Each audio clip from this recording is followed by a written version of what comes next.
The Legend of Zelda Tears of the Kingdom's Switch 2 edition is finally here, and Hyrule is in some serious need of Bokoblin slaying action, because with the new features like Zelda Notes compatibility, auto-build sharing, voice memories, updated performance and framerate, and more, there's never been a better time to save the kingdom. The Legend of Zelda Tears of the Kingdom is regarded as one of the best games of all time for a reason. So don't rush, and savor everything the game has to offer.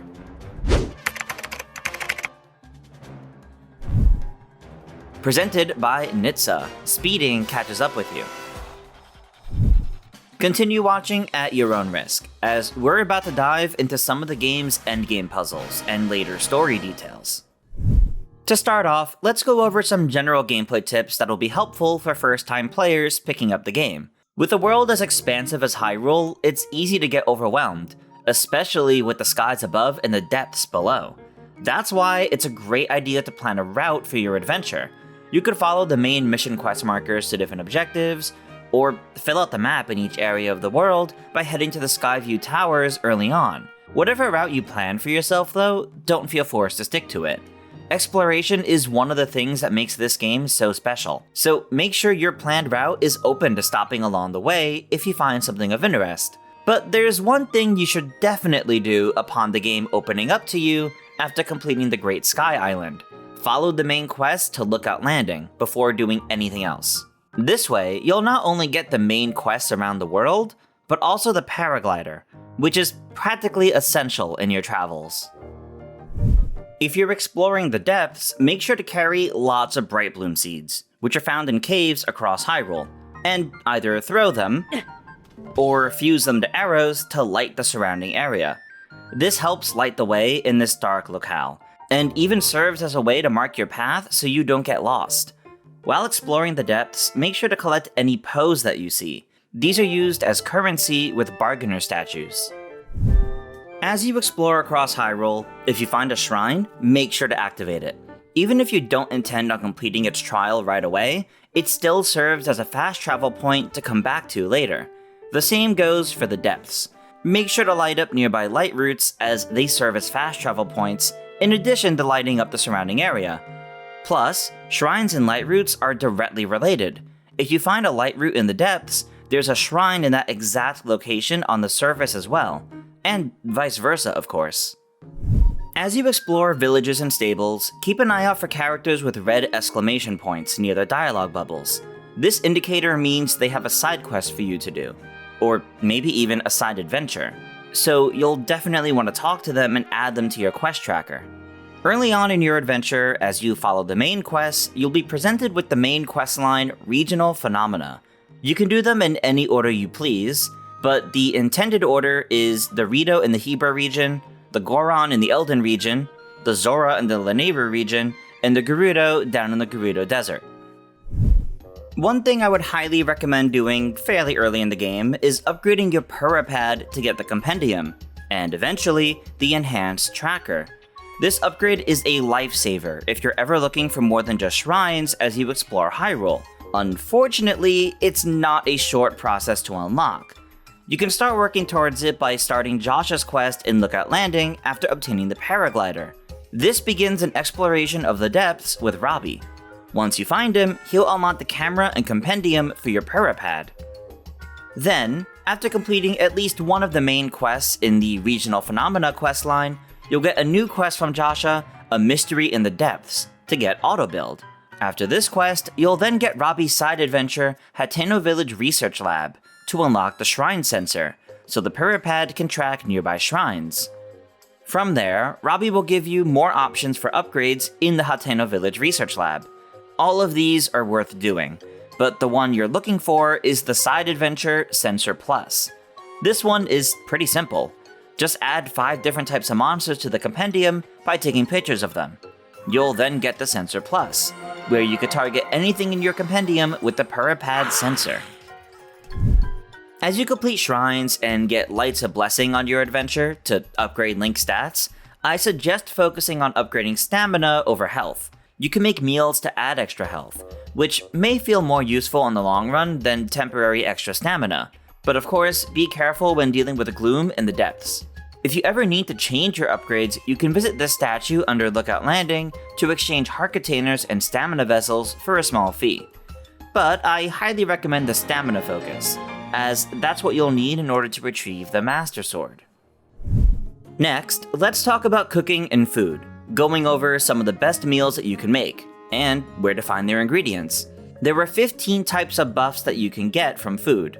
Hardy to give temporary extra hearts, Enduring to give temporary bonus stamina, Energizing to restore your stamina, Chilly to boost heat resistance, Fireproof to increase fire resistance, Spicy to boost cold resistance, Electro to boost electricity resistance, Hasty to boost movement speed, Sneaky to boost stealth, Mighty to boost attack power, Tough to boost defense, Sticky to boost resistance to slippery surfaces when climbing, Sunny to restore hearts broken by Gloom, Warding to increase resistance to Gloom, and Bright to cause a glow effect. Here are some examples of great recipes in each category that give you some of the best you can get out of them.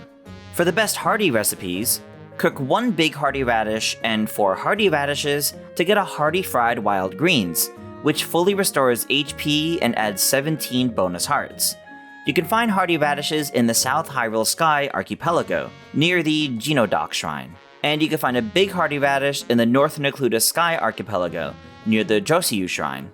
You can also cook 4 hearty lizards and a monster part to get a hearty elixir, fully restoring HP and adding 16 bonus hearts. You can find hearty lizards in the Gerudo Highlands, including inside the Mount Noboru Well, or you could purchase them from Beetle for 100 rupees at several different stables.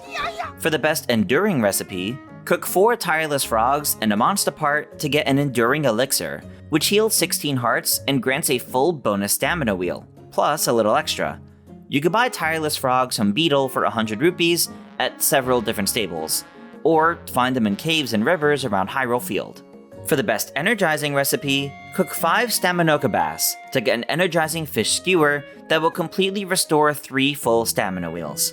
You can find a few Staminoka Bass around Riverside Stable. For the best chili recipes, cook 5 chill shrooms to get a chili mushroom skewer, which has level 2 heat resistance for 12.5 minutes. Chill shrooms can be found in the Gerudo Highlands, especially in the Rizoka Snowfield near Ultutsum Shrine. Or, cook 3 cold darners, purchased from Beetle at the Woodland Stable, and 2 white choo-choo jelly, to get a chili elixir with high-level heat resistance for just over 11 minutes. For the best fireproof recipe, cook 4 fireproof lizards, sold by Beetle at the Woodland Stable, and a monster part to get a fireproof elixir, which gives flame guard for just over 11 minutes. For the best spicy recipe, cook 5 sunshrooms to get a spicy mushroom skewer, which has level 2 cold resistance for 12.5 minutes. Sunshrooms are found around Death Mountain, and a lot can be found in the open area around Unoboko HQ. Or, you can cook 3 warm darners, purchase from Beetle at the Snowfield Stable, and 2 red choo-choo jelly, to get a spicy elixir with high-level cold resistance for just over 11 minutes. For the best Electro recipe, cook 4 Thunderwing butterflies, which can be purchased from Beetle at various stables, and a monster part to get an Electro elixir, which grants level 2 shock resistance for just over 11 minutes. Or, cook 2 Thunderwing butterflies and 2 electric darners, which can be purchased from Beetle at the Riverside Stable, and an electric monster part, such as yellow choo-choo jelly, to get an Electro elixir with level 3 shock resistance for just under 12 minutes. For the best hasty recipe, cook 4 hot-footed frogs and a monster part to get a hasty elixir, which grants a level 3 boost to your movement speed for just over 5 minutes. Hot-footed frogs are found in caves and rivers all around Hyrule, and can be purchased from Beetle at the Dueling Peak Stable. For the best sneaky recipe, cook 5 silent shrooms, which are commonly found around Shadow Pass in the Akala region, to make a sneaky mushroom skewer, which grants a level 3 stealth boost for 10 minutes. For the best mighty recipe, cook 4 razor shrooms and 1 mighty thistle to get mighty steamed mushrooms, with level 3 attack up for just over 4 minutes.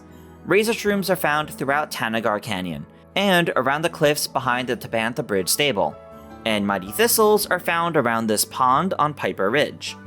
For the best tough recipe, cook 5 armored porgy to get a tough fish skewer, which grants a level 3 defense boost for just over 4 minutes. Armored Porgy, and Mighty Porgy if you wish to use them for your Mighty recipe, are commonly found in the well at Hylian Stable, specifically deeper inside, where you'll find a small river below the main path. For the best Sticky recipe, cook 4 Sticky Frogs with a Monster Guts to get a Sticky Elixir, which grants a level 3 slip resistance for over 9 minutes. Sticky Frogs can be found in caves in the Necluda region, or purchased from Beetle at the Lakeside Stable. For the best Sunny recipe, cook 5 Sundelions, which are found all over the Sky Islands, to get a Sunny Fried Wild Greens, which will restore 15 hearts damaged by Gloom. For the best Warding recipe, cook 3 Dark Clumps and 2 Hylian Mushrooms to get a Warding Mushroom Skewer, with high-level Gloom resistance for 8.5 minutes. Dark Clumps can be obtained from the Bargainer statue at Lookout Landing, while Hylian Mushrooms are found all over Hyrule. And for the best Bright recipe, cook 4 Deep Fireflies and a Monster Guts to get a Bright Elixir, with level 3 Glow for just over 11 minutes. Deep Fireflies are found down in the depths. There's plenty of other recipes in the game, and these are just a few examples that you might find particularly useful. If you ever come across any food items or elixirs, press the Check Recipe button in the menu to see how to make it for yourself. If you're looking to strengthen the duration of an elixir, try using stronger, rarer monster parts. Additionally, cooking during a blood moon may add bonus effects onto your dishes, or even increase their effectiveness. You can also farm some ingredients in Hateno Village. After completing the side quest Teach Me a Lesson, you can give Uma different materials to grow in this farmland. Though only this specific set of items, so it can't be anything. She also notes that some ingredients, like hardy radishes, will have less to harvest, but still, it's a reliable method to get more ingredients. This method cannot be sped up, and takes about 2 real-time hours with the game running before the materials are ready to harvest. Next up, let's talk about horses. Finding the best horse might take a lot of practice to find, scouring the world for wild horses to find the ones with the most favorable stats, or simply scanning a Link amiibo to get Epona. Though if you have a save file from Breath of the Wild, the horses will also carry over to Tears of the Kingdom.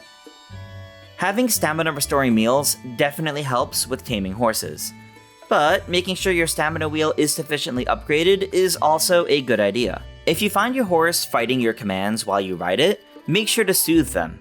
When not mounted, drop a carrot for them, which increases their bond with you.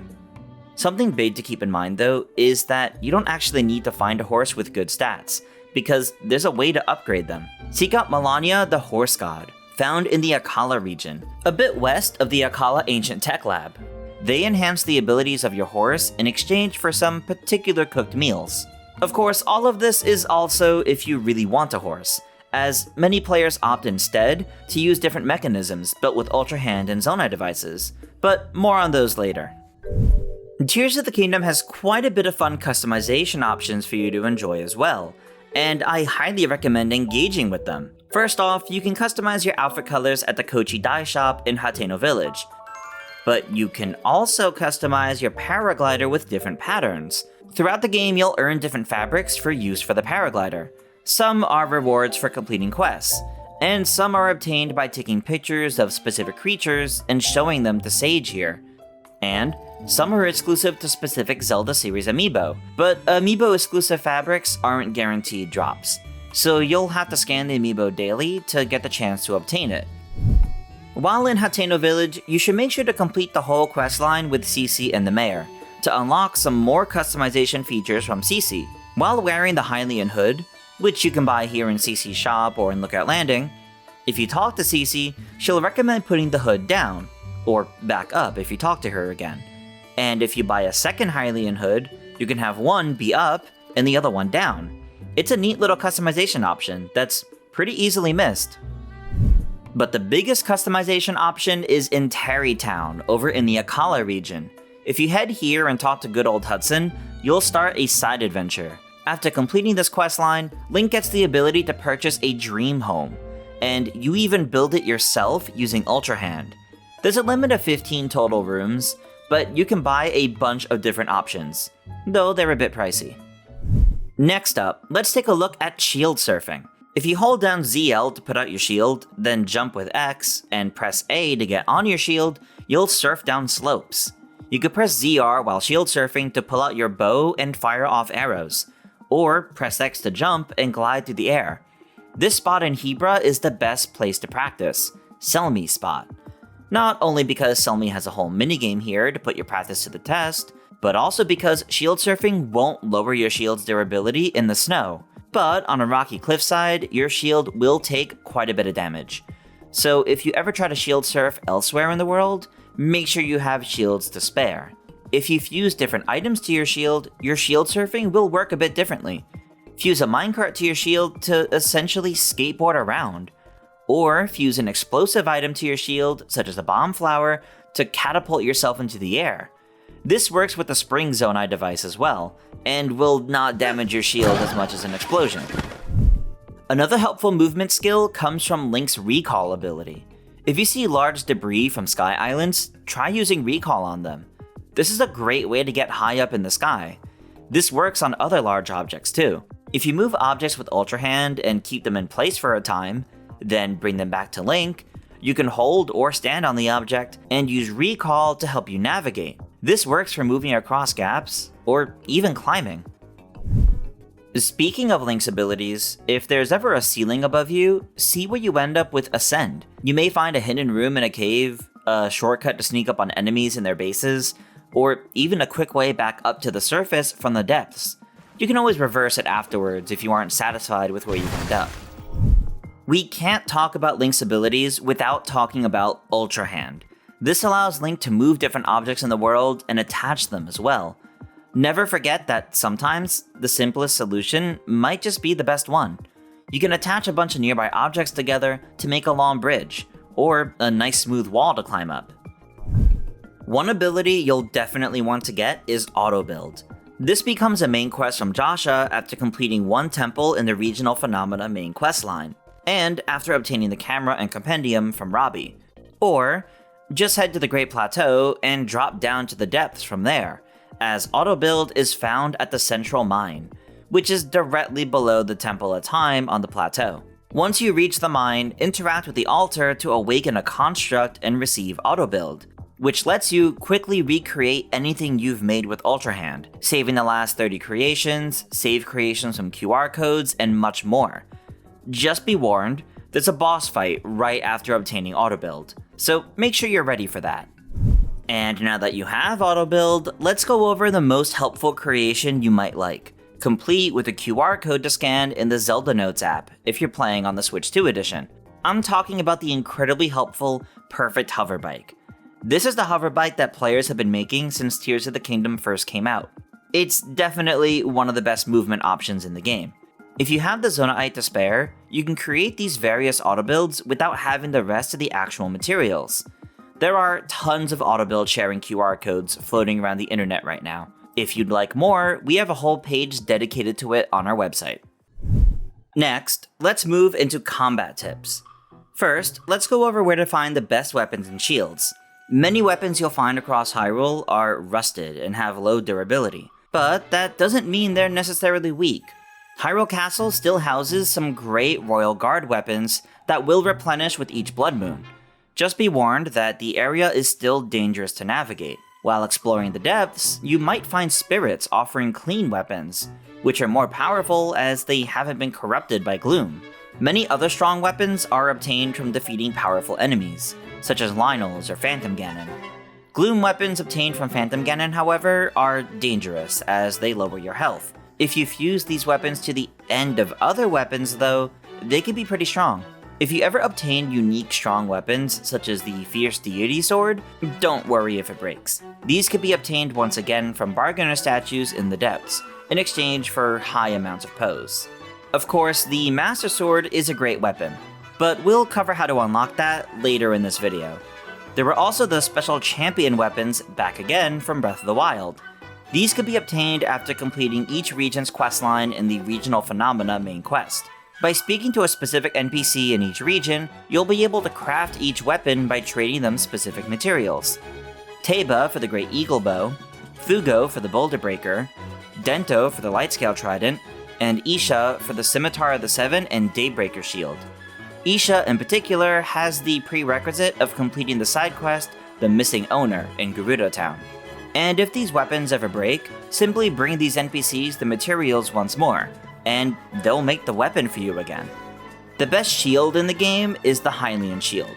You can find this shield at the Hyrule Castle docks. Approach the castle from the west side, sail on the water to reach the cave that brings you to the docks in the castle basement. Be warned that there's a Gloom spawn here. Either defeat it or sneak past it after stunning it with bomb arrows. Up ahead, you'll find a large brazier that needs to be lit, so use a torch or any method of fire to light it, and a treasure chest will appear with the Hylian shield inside. If the Hylian shield ever breaks or gets lost, you could purchase another from CC in Hateno village for 3,000 rupees, as long as you've completed her side adventure at least. It's not just about getting the best weapons and shields though. Fusing different items and materials are also pretty important, and can really change the flow of combat. So let's go over a few recommended weapon and arrow fusions, as well as where to find these materials. Of course, bomb flowers, which are found in caves all across Hyrule, make for explosive bomb arrows when fused to arrows. Keys or Arakuda eyeballs, which are obtained by defeating those enemies, are great arrow fusions, as they make the arrows seek out enemies when fired to guarantee a hit, and may even hit their weak points. Horns from enemies make for great fusions to your strong weapon to boost the damage they'll do, especially if the enemies are particularly stronger variants. The stronger the enemy, the stronger their horn, and in turn, the stronger the weapon fusion will be. Gibdo bones are very strong, but are brittle and break easily, so they're best fused onto arrows for a hit that'll really pack a punch. If you're ever feeling overwhelmed by enemies in an encounter, try using a muddle bud on them. Not only will it confuse the enemies, but it may even make them fight each other. Combat encounters in general get a little easier later in the game, as you complete dungeons and awaken sages, since the sage avatars can assist you in battle. Tulin in particular is especially good at hitting enemy weak points with arrows. They're great support against stronger enemies found in the world, like Gleeoks. But if for some reason you don't want their help, you could turn them off in the key items menu. The biggest combat tip I can give you is to really practice your shield parries and flurry rushes with good timing. These are essential skills for any Tears of the Kingdom player, and mastering them will give you the upper hand in most encounters. For perfect parries with your shield, the timing is pretty tight, but while holding out your shield with ZL, you need to press the A button to swing the shield. If you do this just before an attack strikes you, you'll land a perfect parry. Flurry rushes are a bit more generous to time. While targeting an enemy, if you dodge left or right, or backflip, right when an enemy attacks you, you'll enter a flurry rush to deal all sorts of damage to that enemy instead. Flurry rushes are great against strong foes like Lynel's and Phantom Ganon. Additionally, if you pull out your bow while in the air, you'll enter a similar slow-mo to get the perfect shot with your arrows. But this uses up Link's stamina, so don't take too long to line up the shot. This is great to use when trying to strike enemy weak points, and is especially useful against Gleeoks. The Barbarian Armor set is great for battling strong enemies, as it gives a boosted attack power. You can find the pieces of this set from 3 caves found across Hyrule. The Barbarian Armor is found in the Krenel Hills cave, which is found here on the map. Look out for this spear in the wall, a marker of hidden treasure nearby. Smash through the wall of luminous stones to uncover a chest containing the armor. The Barbarian leg wraps are found south of Mount Lineru, in the Walnut Mountain Cave, which is found here, near Hateno village. Follow the upper right path, and avoid the ice like to find the chest frozen in ice. Use some fire to thaw it out, and inside you'll find the legs to this armor set. The Barbarian Helm is found in the Rawbread Drop-Off Cave, which is found here on the map. The inside of the cave is tricky to navigate, but if you follow the direction the statues are facing, you'll find where you need to go. Eventually, you'll come up on this section with 3 groups of statues. Stand on this platform with the group of 3 statues on the right, and use Ascend to reach the chest. You can also cook meals that enhance your attack or defense power, which definitely assists in battle as well. However, while cooking buffs don't stack, an armor set buff and a cooking buff will stack, so wearing the Barbarian Armor set to buff attack power, and eating a meal to buff defense is a pretty good strategy. There's a secret combat technique you can learn in the game, called the Earthwake technique. It's not a short process to get it, though. First, you'll need to get the Yiga Clan armor set. The 3 pieces of this armor set are found at these locations. The mask is found on the Great Plateau, inside the old cabin. The tights are found inside a cave on the southern end of Mount Drenna, by the Aldor foothills. Check this point on the map to find the cave entrance. The armor is found in the Akkala Ancient Tech Lab, in the northeast corner of the map. Once you have the full Yiga armor set, you'll need to infiltrate the Yiga clan hideout in the Gerudo Highlands. Once inside, do this training minigame, which is also how you get the Thunderhelm. But one of the other rewards is this Earthwake technique, which teaches Link how to use the same attack that Yiga Blade Masters use. If you hold the charge button without a weapon equipped, this attack moves forward until you let go of the button. If you're targeting enemies, it follows them. Ultimately, it's not very powerful against stronger enemies, but it's a good move to get some distance between you and your foe, and stun them in the process too. Now that we've talked at length about general combat tips, let's dive into applying them alongside more specific tips for battling against the stronger enemies you'll find as you adventure across Hyrule. When fighting a stone talus, your best weapons are bombs, or blunt weapons like hammers. Even a rock fused to a sword will count. Use your bombs to blow up the arms of the talus to weaken it. Once it's weakened, climb on top and use your weapon to really strike the weak point. Or use arrows to strike the weak point if it's too low on the back to hit from up top. You can also ascend up the talus to reach its weak point more easily. Be careful of other enemies on or around the talus if it's a battle talus though, as you'll be dealing with more attacks than just what the talus itself throws at you. If the talus is an elemental, you can fuse elemental materials to weapons or arrows to help. Fuse with fire materials to warm up a frost talus, or fuse with frozen materials to cool down an Igneo talus. It's best to approach a sleeping Hinox stealthily. You can climb on its hand and get placed on its chest if you're successful. This is a great opportunity to grab the weapons that it wears as a necklace. If this fails, you should be able to grab the items whenever it's stunned and sitting on the ground too. To fight a Hinox, you'll want to aim for the eye using arrows to stun it, in addition to dealing a lot of damage. If a Hinox throws something at you, you can recall the object back at them to deal damage.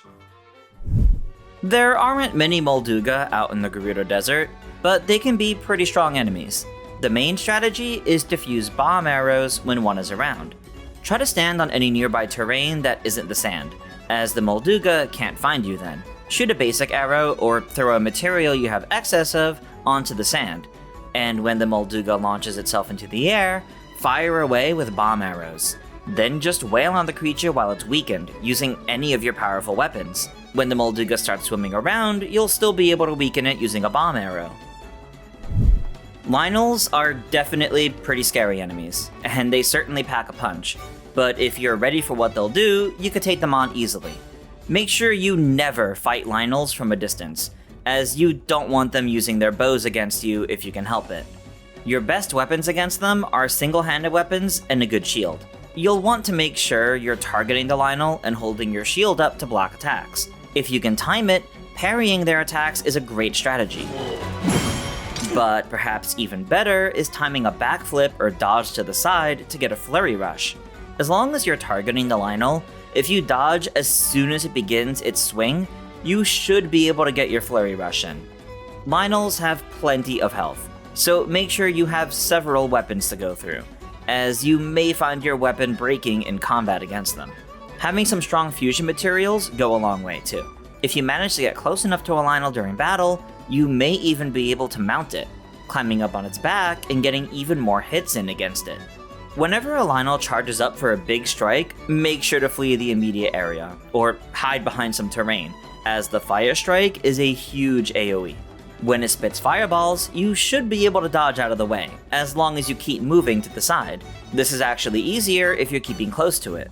Otherwise, increasing your attack or defense is one of the best ways to prepare for battle against a Lynel.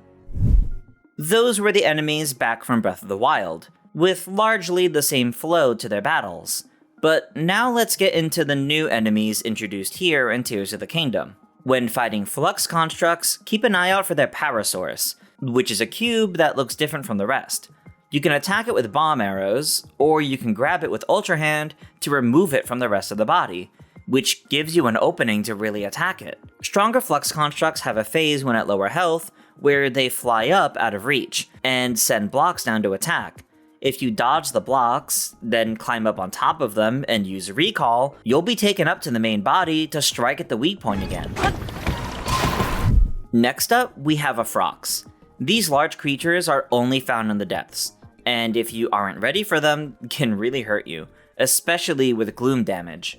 The only way to really hurt a Frox is to destroy the ore deposits on its back, such as with bombs or blunt weapons. Shoot its eye with an arrow, or throw a bomb into its mouth when it's inhaling in order to stun it, so you can climb on its back and attack the ore deposits. Eventually, it flings you off of its back, but if you ready your glider, you can get an aerial strike ready to stun it yet again. Gleeoks are among the most terrifying enemies to encounter in Tears of the Kingdom, and no matter which elemental version you face, you'll need to stay on your guard to get through the encounter alive. To fight any Gleeok, you'll have to hit the eye of all 3 heads in order to weaken it. This is best done with Key's eyeballs fused to arrows, so make sure to stock up. Once the Gleeok is weakened, make sure to run in and attack the heads with your strongest weapons and fusions. Multi-shot bows can practically stun-lock a Gleeok. Each Gleeok, depending on its elemental type, not only has unique attributes to keep in mind, but a unique final phase of battle as well. Flame Gleeoks raise the temperature of the surrounding area, so you might need to prepare with equipment or recipes to cool Link down. Better yet, have flame-resistant gear or recipes, as Link will catch on fire from these attacks. Ice Key's eyeballs are a great material to fuse to arrows when fighting Flame Gleeoks, or any other material with ice properties. The final phase of a Flame Gleeok is to launch a massive fireball down on you. Make sure to flee the area when this comes down, and then either use the updraft from the flames, or a rocket fused to your shield, to rise up into the sky and challenge the Flame Gleeok midair with arrows.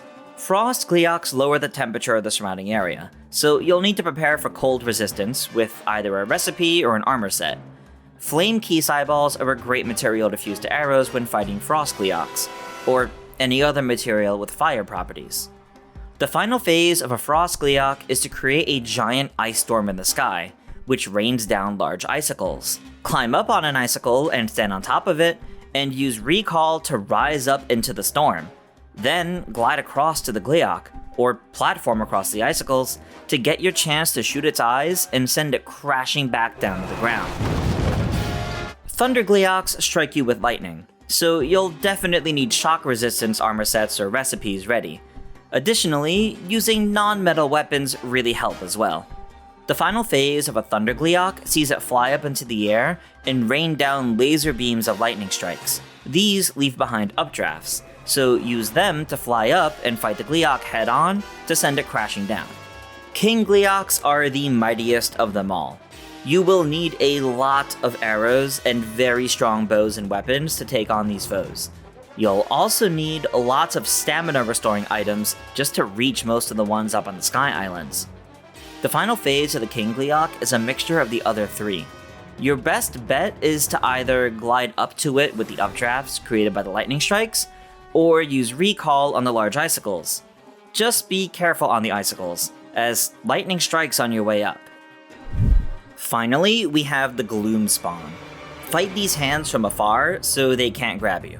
Fusing bomb flowers to arrows to fire off bomb arrows is a great strategy, as you can hurt multiple hands at once this way, especially if you manage to take the high ground, as they'll group up to reach at you, making AoEs easier to hit. Defeating the Gloom hands isn't the end, however, as that spawns the true mini-boss, Phantom Ganon. Like Lynel's, your best bet is to carefully time perfect dodges when Phantom Ganon swings at you, so you can get a Flurry Rush and deal lots of damage to him. One other quick tip regarding bosses and enemies is that after you clear a dungeon, you'll find that dungeon's boss as an enemy in special areas of the depths. They're usually guarding special treasure chests and drop special fusion parts, so learning to fight them again will be handy anyway. But it's best to make sure the surrounding area is sufficiently lit up first, as fighting them in the dark can be difficult. Moving on, let's talk about some puzzles you'll encounter in the story. First up, we have the Lost Woods. Unlike Breath of the Wild, any direction you approach the Lost Woods from the surface won't have a way through, and you'll be sent back to its entrance. So, you'll have to approach from the depths below. You'll find a platform near this light route, and you can use Ascend to climb up to the surface, which is in the heart of Korok Forest. Make sure to activate the shrine so you can easily warp back here too. But just because you reach the Korok Forest doesn't mean the puzzle is solved, as things are still wrong here. So head inside the Great Deku Tree and drop into the new chasm inside. Here, you'll find a mini-boss to defeat, Phantom Ganon. If you follow our tips from earlier, you should be able to defeat him and save Korok Forest. Notably, you won't find the Master Sword here in the forest. So how do you get the Master Sword? Well, if you rescue the Deku Tree from Phantom Ganon, he'll mark the sword's location on your map, which moves around, because it's a location of the Light Dragon. If you view all of the Dragon tier memories, a new one will appear, and viewing that one spawns the Light Dragon nearby. From here, you can use the Ulri Mountain Skyview Tower to help you reach the Light Dragon. While either of these methods make it easier, ultimately, once you have 2 full stamina wheels, you can successfully pull the Master Sword as long as you reach the Light Dragon. Extra stamina won't count, so this totals to obtaining 5 stamina vessels. Next up, let's talk about tips for finding collectibles and reaching 100% in the game. First up, upgrades. To upgrade your energy cells, use crystallized charges to convert into energy wells from a crystal refinery. There's one next to the Nachoya Shrine on the Great Sky Island, and also one just north of Lookout Landing. 100 crystallized charges makes 1 extra battery bar. You'll need a grand total of 2,100 to fully upgrade your battery to the max. You can obtain crystallized charges at the forge on the Great Sky Island, as well as the one at the Great Abandoned Central Mine. Every forge you find in the depths has a location to get more. So whenever you're in the depths, make sure to stock up on lots of Zonaite, as this is what you need to trade to get crystallized charges. To upgrade your equipment, you'll need the help of the Great Fairies. The Great Fairies upgrade your equipment up to 4 stages with the right materials, and enough rupees. But it's not a simple rupee requirement to awaken them like in Breath of the Wild. This time around, they have a whole series of side quests to awaken each one. You'll find the first Great Fairy just north of the Woodland Stable. You'll have to first go to the Lucky Clover Gazette just outside of Rito Village, and become a reporter for them. Then, at Woodland Stable, you'll have a side quest begin with your reporter partner, Pen. You'll have to transport these musicians to the nearby Great Fairy. After clearing this quest, a similar quest will appear for the other 3 Great Fairies. The next Great Fairy is in the Hebra region, northeast of the Tabantha Tundra. The missing musician is down here, south of the Tabantha frontier, fallen in a hole. Help him out, and he'll rejoin the troupe. Then, you'll have to bring the musicians to the Great Fairy. The third Great Fairy is by the Dueling Peak Stable. You'll find the missing musician near Kakariko Village. Then, you'll have to build a boat to get the musicians to the Great Fairy. The final Great Fairy is by the Outskirts Stable. The missing musician is all the way down at Highland Stable, and wants 10 Sunset Fireflies before he'll rejoin the group. Once you finally get the musicians together, you'll have to build another contraption to get them to the Great Fairy for their performance. But once you visit all 4 Great Fairies and open them up, they can upgrade Link's equipment to the max level for the highest defense. Each upgrade takes specific materials, so if you're looking to upgrade a specific piece of armor, you'll need to search for materials, which can be set with your tracker if they're in the compendium. To upgrade your inventory, you'll need the help of the Koroks and Hestu. As you collect Korok seeds by finding Koroks, you can exchange them with Hestu to upgrade your inventory slots for weapons, shields, and bows. If you haven't completed a temple yet, Hestu's first location will be near Lindor's Brow in Hyrule Ridge, at this location on the map. Save him from the nearby enemies, and he'll upgrade some of your inventory slots. His second location, or first location if you've already cleared at least one temple, is at Lookout Landing, the central hub of the game. After you've saved Korok Forest, he'll move there permanently for the rest of the game.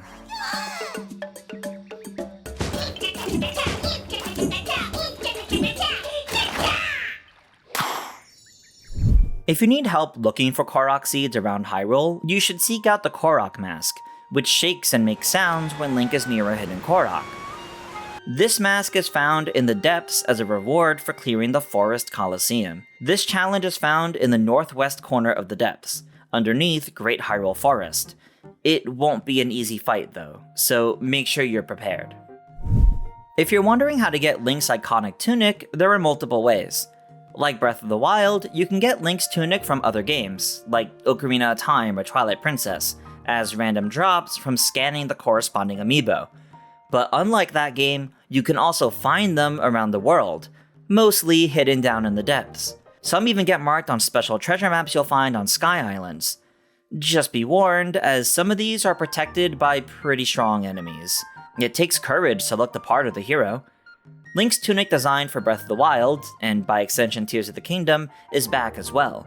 But unlike the last game, it's not tied to completing shrines this time, and is instead simply found in specific locations down in the depths. The Cap of the Wild is found at these coordinates displayed on screen, inside the head of the Hebra Dark Skeleton. The Tunic of the Wild is found at these coordinates, inside the head of the Gerudo Dark Skeleton. And the Trousers of the Wild are found at these coordinates, inside the head of the Elden Dark Skeleton. Okay, there's just one last thing to go over with the Switch 2 edition of Tears of the Kingdom, Zelda Notes. This is the new section of the Nintendo Switch mobile app dedicated to new features in Breath of the Wild and Tears of the Kingdom. One of the biggest additions found here is the Navigator, which helps you track down what you're missing by displaying it on the map and even offering voice guidance to help you find your way, GPS style. You have reached your destination. This is very handy for finding shrines and Koroks, whether you're revisiting the game or starting fresh from a new file. The map updates in real time with your game, so you can see exactly where you are relative to the point you're searching for.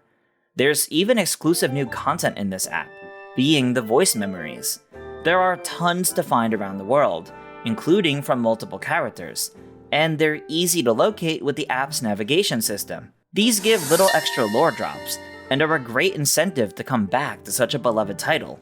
Hudson Construction. It seems Hudson is rarely in the shop, as he is busy recruiting workers for the restoration efforts. Between the surface of Hyrule, the skies above, and the expansive depths below, there is a lot to do in Tears of the Kingdom. Dangerous foes to battle, lots of treasure to find, Koroks to rescue, and a compendium to fill. If you need help with 100% completion, or want any further tips with any of these points, make sure to check out our in-depth wiki pages. But above all, remember, this isn't a speedrun. Savor the experience and enjoy everything the Switch 2 edition of Tears of the Kingdom has to offer.